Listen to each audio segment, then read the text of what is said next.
नमस्कार साथियों। हमने लास्ट वीडियो में देखा था जिसमें हमने पूरा पाषाण काल की चर्चा करी थी, राइट।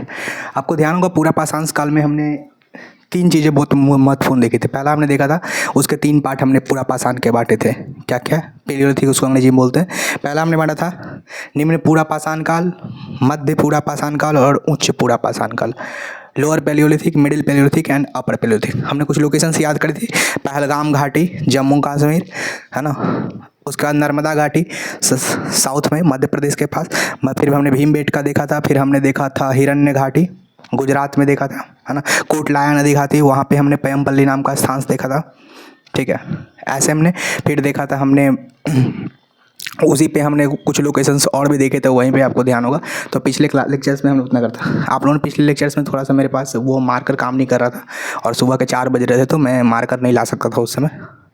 अभी मैं फिर आगे वीडियो रिकॉर्ड कर रहा हूँ। अभी मैं माइक्रोलिथिक के बारे में पढ़ने वाला हूँ, यानी मध्य पाषाण काल के बारे में, ठीक है। इसके रिलेटेड हम लोकेशंस देखेंगे, इसमें क्या चेंजेस आए ये देखेंगे, है ना। और एक बात मैं आपको ध्यानपूर्वक बता दूं, जिस दिन ये लेक्चर पूरा खत्म हो जाएगा, जिस दिन मैं कह दूंगा कि स्टोन एज समाप्त, उस दिन आप मार्केट कंटेंट से कंपेयर कर लेना, ठीक है, तो आपको एहसास होगा। तो चलिए हम शुरू करते हैं यहाँ पे ध्यान से। देखिए मध्य पाषाण काल जो है ना, मध्य पाषाण काल जो है वो पूरा पाषाण काल और जो पूरा पाषाण काल है और नव पाषाण काल है जो नियोलिथिक है उसके बीच का पीरियड है, यानी इसको ट्रांजिशन संक्रमण काल कहते हैं। यानी जो फीचर्स नव पाषाण काल में अवेलेबल होंगे, सेम वही उसके कुछ कुछ फीचर्स जो हैं यहाँ से मध्य पाषाण से भी दिखने शुरू हो जाएंगे, चलेगा। तो मध्य पाषाण काल आते आते क्या हुआ कि गर्मी थोड़ी थोड़ी बढ़ने लगी, तो लोग आदि मानव जो थे वो गुफाओं से उतरकर मैदान में आने लगे, ठीक है। आइस एज खत्म हो गया, ठीक है। अब जैसे ही वो बाहर आए, गुफा से निकल के बाहर आए तो ग्राउंड पर आए, जानवरों का शिकार करने लगे, है ना। फिर छोटी मोटी खेती के भी साक्ष्य मिलने लगे उसी टाइम पे।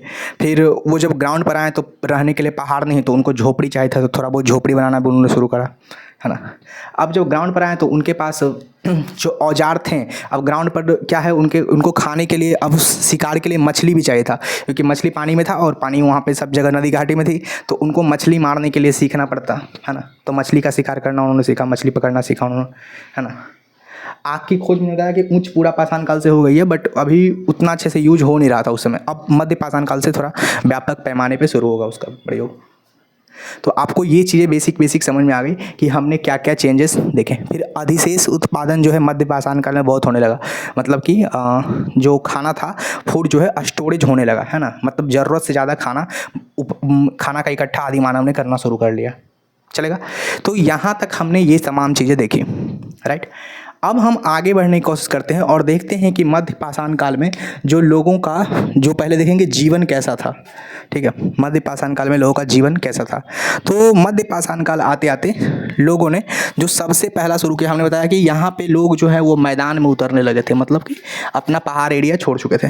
और जब वो मैदान में आएंगे भाई, तो मैदान में उनके पास एक तो होगा पशुपालन का आदत लगेगी उनको, है ना, क्योंकि मैदान में आएंगे तो पशुओं को पालना सीखेंगे। और दूसरा थोड़ी बहुत खेती भी शुरू करना सही है। फिर मैदान में उनके पास खाने के संसाधन के लिए नदियों से मछली पकड़ने वाला काम भी वो करेंगे। और आपको पता है कि मछली को पत्थर से तो पकड़ा नहीं जाता, तो मछली को पकड़ने के लिए कुछ धारदार चाहिए, वो और छोटा छोटा औजार यूज करेंगे, तो इसीलिए इसको कहा गया माइक्रोलिथिक, चलेगा, है ना। मध्य पाषाण काल को हमने देखा कि मैदान में आएंगे, पशुपालन शुरू करेंगे, खेती शुरू करेंगे, है ना, ये चीज़ होगी। मछली पकड़ने के लिए करेंगे। और ये थोड़ा जो है अपेक्षाकृत, मतलब कि रिलेटिवली थोड़ा गर्म था, तो मैदान में आए तो खेती वगैरह में भी आराम से उनको हो गया। अब हम देखेंगे कि ये इसको माइक्रोलिथिक कहते हैं, क्योंकि बताया हमने कि माइक्रोलिथिक इसलिए। अब इसके चित्रकला भी कहीं कहीं से मिलेंगे, तो इसके चित्रकला जो है वो सिर्फ भीमबेटका से नहीं मिलेंगे, बल्कि भीमबेटका के अलावा मिर्ज़ापुर से मिलेंगे, सोहरा घाटी से मिलेंगे, फिर लंगनाथ से भी मिलेंगे कुछ, फिर उत्तराखंड के किसी क्षेत्र से मिलेंगे, है ना। वो तमाम चीज़ें देखेंगे, तो चित्रकला भी वहाँ से मिलेंगे, चलेगा। तो हमने देखा कि वो कैसे जीवन जीते थे, मैदान में उतरे, पशुपालन शुरू किए, खेती शुरू किए, मछली पकड़ना वगैरह शुरू कर लिए। ठीक है, अब आप कहोगे आपको कैसे पता कि ये सब वो शुरू किया, आपको कहाँ से पता चला? तो मैं आपको बताता हूँ। उनको मछली पकड़ने का जो पहला साक्ष्य मिलता है, ध्यान से देखते हैं, जो मछली यहाँ पे आपको लिखे चलेगा, मछली पकड़ने का पहला साक्ष्य जो मिलता है वो मिलता है महदाहा से, दमदमा से। आपको पिछले लेक्चर में पढ़ाए होंगे। और ये दोनों लोकेशंस पड़ते हैं यूपी में। ठीक है, हमने बताया महदाहा से और दमदमा से, और ये दोनों लोकेशंस कहाँ पड़ते हैं? यूपी में। पशुपालन के जो साक्ष्य मिलते हैं, पशुओं को पालने का जो साक्ष्य इनका मिलता है वो मिलता है आदमगढ़ से। ठीक है, आदमगढ़ कहाँ है? यूपी में। इसके अलावा दो लोकेशंस और याद रखेंगे, एक को बोलते हैं रत्नापुर, और रत्नापुर मिलता है एक, और हाँ रत्नापुर से मिलता है, और एक जगह है उसका नाम है लोटेश्वर। तो रत्नापुर और लोटेश्वर ये दोनों जगह जो हैं ये आते हैं राजस्थान के तरफ, है ना। रत्नापुर और लोटेश्वर ये दो जगह से भी हमको इनके साक्ष्य मिलते हैं पशुपालन के। ठीक है, चलेगा। सॉरी, राजस्थान है जी, गुजरात से, रत्नापुर और गुजरात से। फिर एक जगह है आपको पता होगा, पेसरा जो है वो बिहार में है, और एक जगह है चौपानी मांडो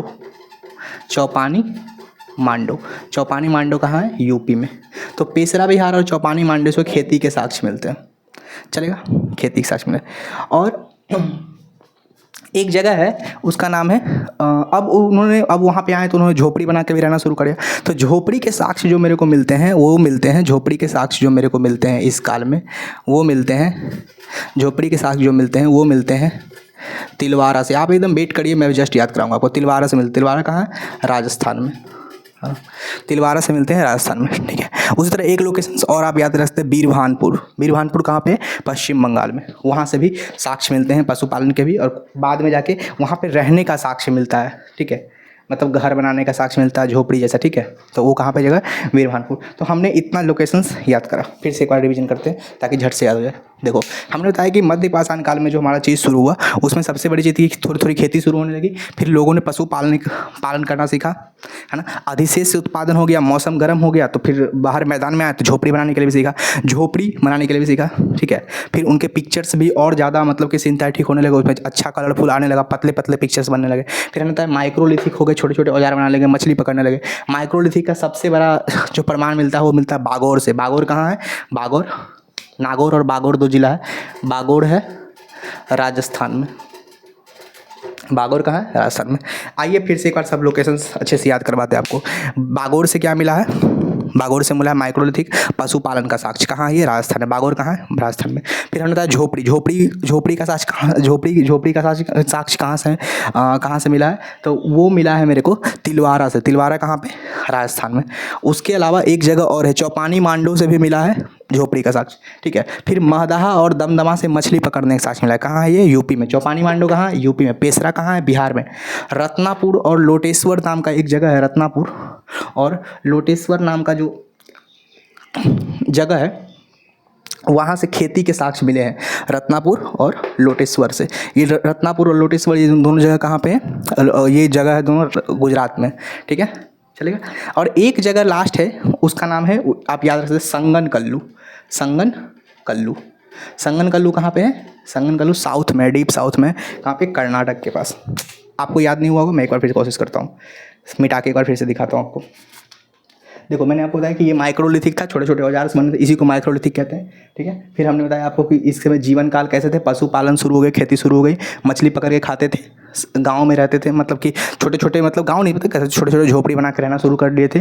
ठीक है, तो हमने बताया कि आपको चावल का पहला साक्ष्य कहाँ से मिला था? मैंने आपको बताया था कोलडीवा से। लेकिन कोलडीवा जो उत्तर प्रदेश का कोलडीवा है वो नवपाषाण काल में ज़्यादा विकसित हुआ। ठीक है, उससे पहले जो वहाँ पे थे वो थे चौपानी मांडो और महदाहा और दमदमा। तीन लोकेशन याद रखें, चौपानी मांडो, महदाहा, दमदमा, तीनों यूपी के लोकेशन से, उत्तर प्रदेश के। चलेगा। झोपड़ी का साक्ष्य मिला तिलवारा से। तिलवारा कहाँ है? राजस्थान में। कहाँ पे?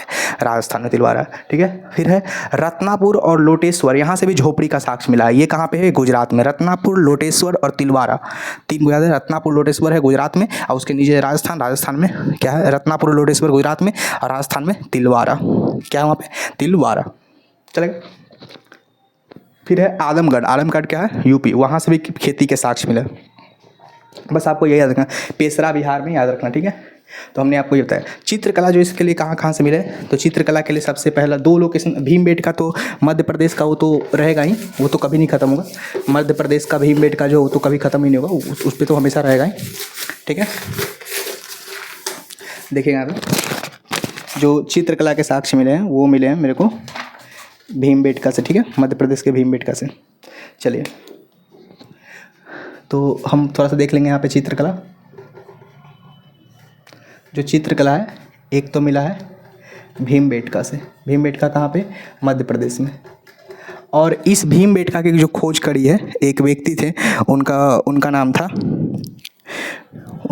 था V.S. वानकर। याद रखिएगा नाम। भीमबेटका की खोज किसने करी? चित्रकला की V.S. वानकर।